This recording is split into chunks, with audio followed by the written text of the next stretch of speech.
Bom, pessoal, aqui quem fala é Daniel Mendes e hoje eu vou estar dando início assim que tiver tempo também, né? O negócio é bem corrido para mim.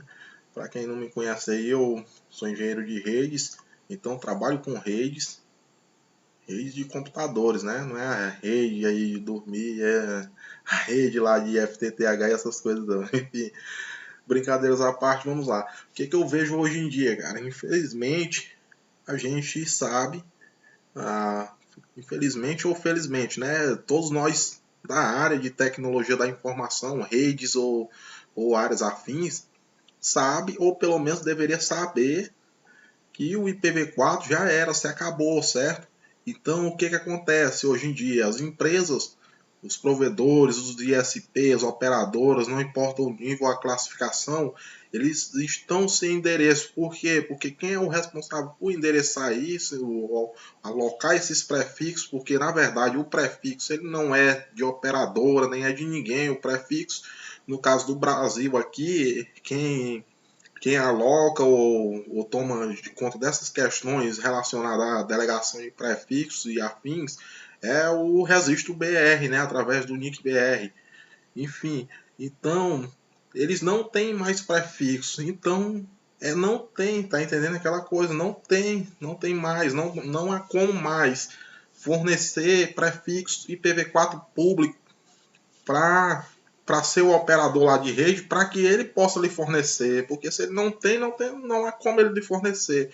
Então, se quem delega não tem, certo? Porque acabou, isso é a nível global. O que foi feito antes? Foi feito o protocolo IPv6, certo? Mas a gente vê que, infelizmente, ah, volto a dizer aqui, infelizmente, essa questão do V4, ele no tempo foi feito, né, para atender ali uma demanda de época que eles não sabiam que iria virar essa internet das coisas que virou hoje em dia. Então o que aconteceu? Aconteceu que o IPv4 não deu conta, logo tiveram que fazer uma solução paliativa a isso, que foi o que? Foi o NAT, o CGNAT, não importa, tudo é NAT do mesmo jeito, a diferença é de como eles funcionam, mas é o Network Address Translation, né? Então, o que fizeram? Fizeram o CGNAT, porém o CGNAT é como se fosse um tarja preta, o cara tem que remediar ali, mas uma hora tem que parar, né? Não dá para viver o tempo todo com ele. Então, o que acontece? O CGNAT já quase não está atendendo, dependendo aí do seu operador, já não está quase atendendo, e aí vai ter que partir para outro NAT da vida aí, que é o NAT 624, né? NAT 64, chama como bem quiser. Enfim, o que acontece? Eu vejo uma dificuldade enorme, ou um obstáculo, ou falta de vontade, sei lá, como que se pode encaixar isso, por parte de muitos profissionais.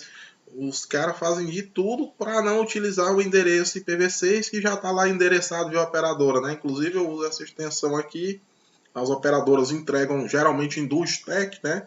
Então entregam o endereço IPv4 nateado, ou via CGNAT, e entregam o endereço público V6, né? Até porque o endereço IPv6 não há motivo de usar NAT nele, por conta de que tem endereço sobrando, já foi feito para atender a internet das coisas. Inclusive o IPv4, o IPv6 funciona bem melhor com todo tipo de streaming. Se você for ver, quem usa só CGNAT e for tentar abrir o YouTube, Google, Netflix, esses grandes players aí da vida, citar os maiores aí, esses são mais conhecidos de todos, né? Vocês vão ver que o que acontece? Que o tráfego tende aí preferencialmente via IPv6. Como que eu mostro isso? Se eu der um ping no www.google.com, por eu estar endereçado via IPv6, ele tende ao que? Ele vai ter duas opções. Ele pode ver 4, pode ver 6, mas ele vai preferencialmente por quem? A gente sabe. E aí eu volto mais uma vez. Quem não sabe deveria saber. Até explicar isso aqui. Essa latency tá alta porque eu estou no quarto gravando aqui, certo? Então o meu roteador fica na sala, no apartamento, então fica meio complicado eu estar com sinal bom de Wi-Fi, né? Inclusive eu estou usando 2.4. porque a frequência é menor e me atende aqui, e eu não uso 5.8, ó, justamente porque vai ficar ruim. Então, só explicando, a latência aí está alta sim por conta disso. Mas, enfim, voltando aqui. Então, o tráfego tende a ir via IPv6. Por quê? Porque o IPv6 tem prioridade sobre o endereçamento IPv4.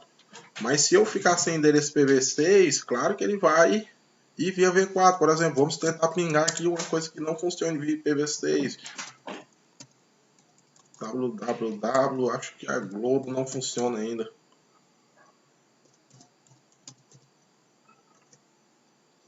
Tá indo via V4, certo?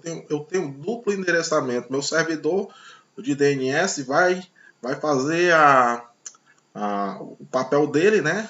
Vai traduzir de nome para IP, nesse caso aqui, e vai mandar o ping em cima do endereço de IP, de um dos endereços de IP que respondam naquele host nesse horário, nesse exato momento, né? Vamos dizer assim, porque um site pode ter vários endereços de IP, né? Enfim, mas tudo que tiver IPv6, ele vai preferencial via IPv6. www. Outro que eu sei que tem IPv6, Facebook.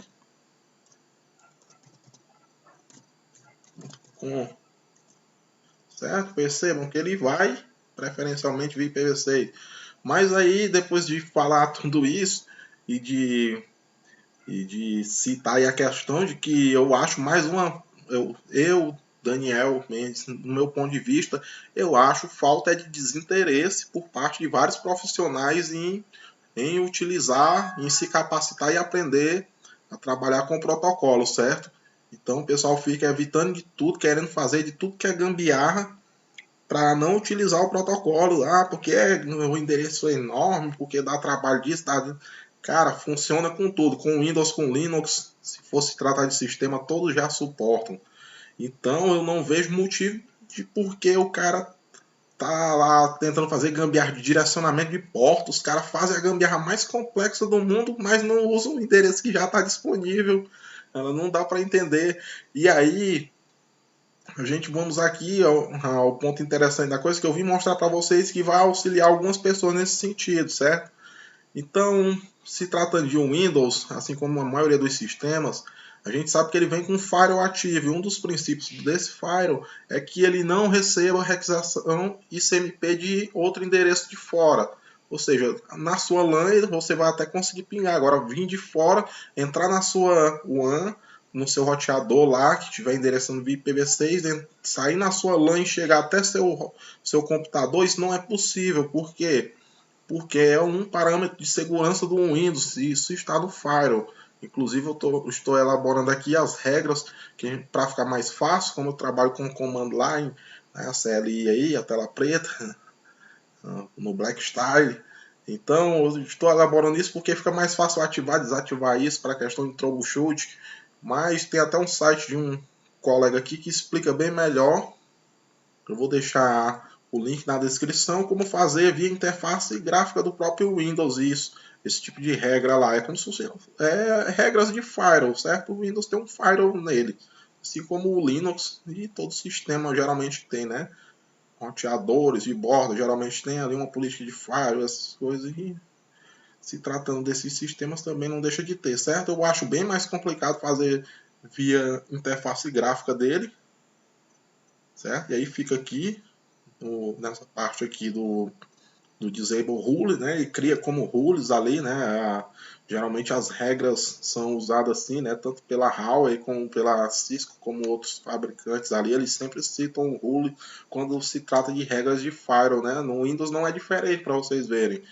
Então, tem aqui o site, eu vou deixar para vocês, mas o que eu vou querer mostrar também é esse outro site, que é um site na internet e eu pingo o meu endereço e eu sei se eu estou acessível ou não. Por exemplo, esse meu computador é um servidor, alguém de fora lá, via endereçamento PVC lá em São Paulo, sei lá em Curitiba, lá onde ele estiver, lá na China, lá não sei aonde aí, nos países que já estão endereçados, né? Porque tem uma parte de alguns países aí que alguns países ainda tem muitos prefixos IPv4, né? Porque lá é outra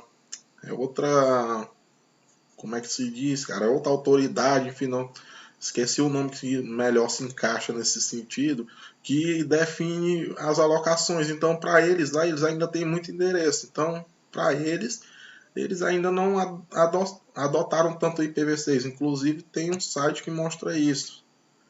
IPv6, adoção.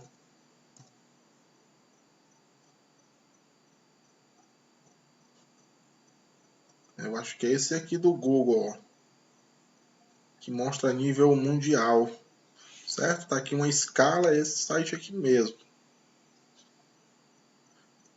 A escala aqui, deixa eu ver aqui, por país, certo? Aqui vocês conseguem ver por país, quanto mais verdinho ele tiver, mais adotado está. E aí tem algumas questões de latência, etc. É bem interessante, ó.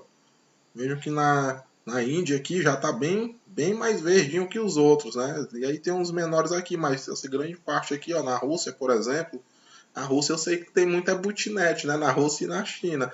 O cara compra esses aparelhos aí e já vem com o chinês dentro lá, com o russo dentro lá para depois dar DDoS, né?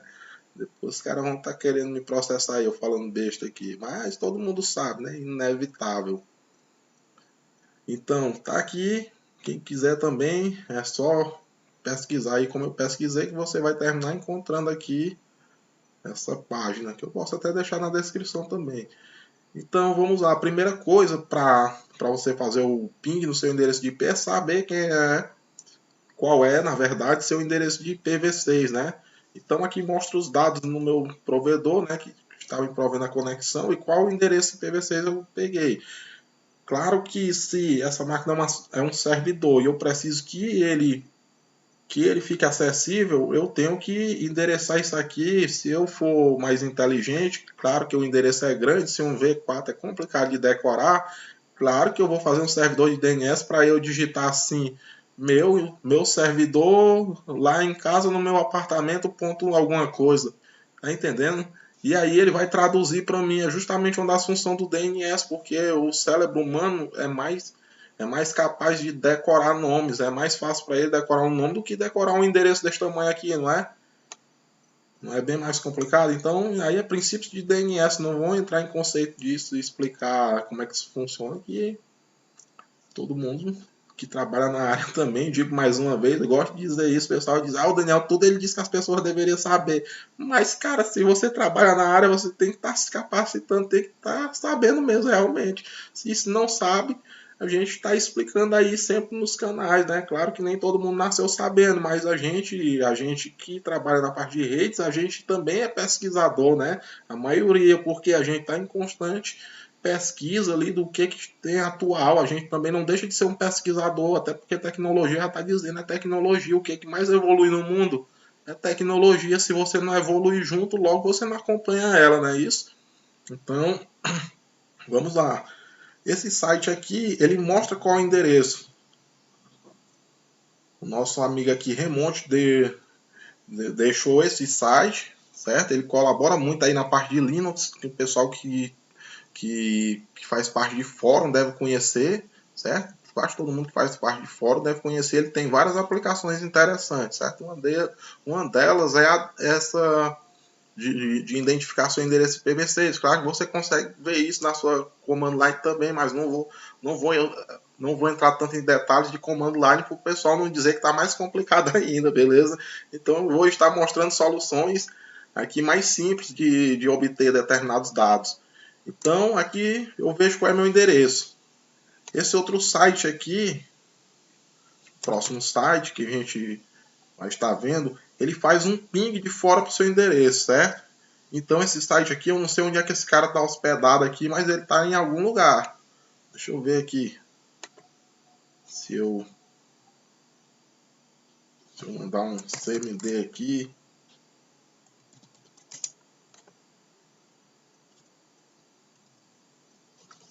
Provavelmente esteja até fora ali do país, né? Pelo domínio dele ali. O final do domínio dele ali é bem estranho. Vamos lá. Primeiro vamos descobrir onde é que o cara está, né? Ele respondeu via IPv6, claro que ele suporta, se ele vai pingar para mim, ele funciona em V6 e em V4. Então como que eu descubro aqui quem é ele aqui no final da história?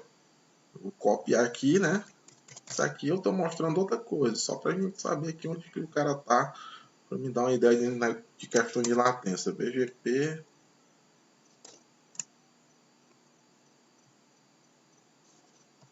Abriu no meu provedor ali. Eu vou só colocar o endereço aqui em cima, ó.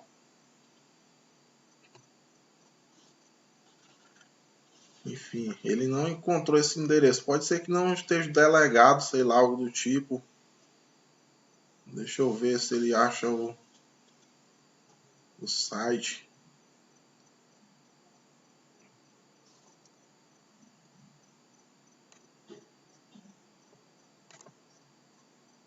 Sendo que a ideia do vídeo não era tanto aqui achar a questão do site aqui, né? Onde o site está. Eu apenas estou até procurando aqui.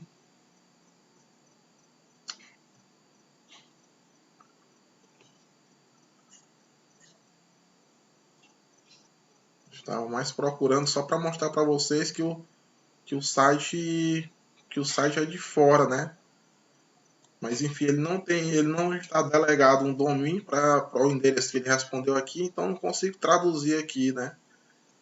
O site é esse cara aqui. Ali no bgp.ria.net ele não está delegado lá. Enfim, eu tenho até outras maneiras de descobrir isso aí, mas eu só queria mostrar mesmo que o site é fora e eu vou vir de fora e pingar na minha rede. Vou tentar mais uma vez aqui, se eu não achar, deixa pra lá. Depois a gente mostra como é que vem questão de site. Ó, tá aí, terminei achando, certo? É aquele negócio, você tem que procurar. Certo que eu tenho outros meios, mas às vezes na hora, assim, na gravação, o cara até foge, né?